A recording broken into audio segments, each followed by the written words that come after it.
Syria कई धड़ों में बटा हुआ है, लेकिन मौजूदा समय में सीरिया की सत्ता पर एचटीएस काबिज है और एचटीएस के मुखिया मोहम्मद अबू जुलानी है।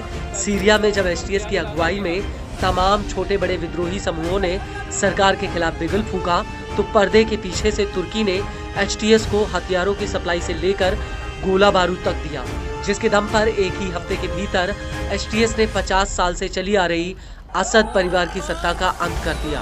हालांकि कई मीडिया रिपोर्ट्स में इस बात का खुलासा हुआ कि इस पूरे विद्रोह के पीछे अमेरिका और इजराइल का भी हाथ था, लेकिन तुर्की की न्यूज एजेंसी अल मॉनिटर ने अपनी एक रिपोर्ट में कहा है कि तुर्की के राष्ट्रपति तैयब अर्दोगान का असली निशाना दमिश्क नहीं बल्कि कुर्द लड़ाके हैं, जिन्हें वो सीरिया से खदेड़ना चाहते हैं। और तुर्की के विदेश मंत्री ने भी जुलानी से मिलकर दो टूक कह दिया कि मौजूदा सरकार में कुर्द विद्रोहियों को कोई जगह नहीं दी जानी चाहिए। Suriye'nin toprak bütünlüğü ve birliği konusunda hiçbir tereddüt yoktur. Asla da olamaz.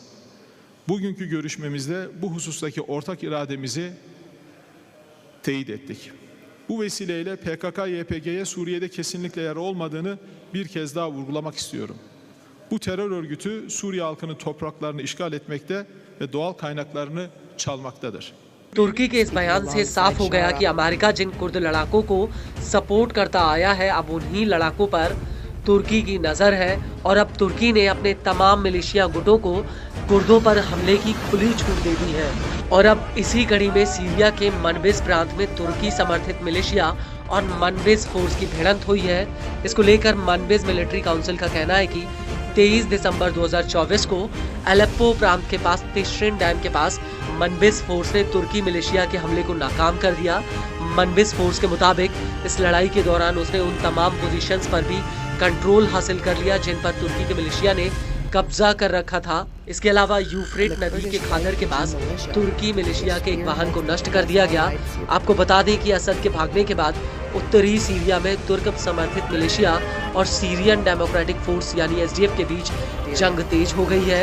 एक तरफ जहां एसडीएफ को अमेरिका का समर्थन हासिल है, वहीं दूसरी तरफ मनबिस मिलिट्री काउंसिल में एसडीएफ एक बहुत बड़ी सहयोगी है और हालिया दिनों में एसडीएफ के साथ तुर्की समर्थित गुटों की भीषण जंग हुई है, जिसमें उसके करीब 52 लड़ाके मारे गए हैं।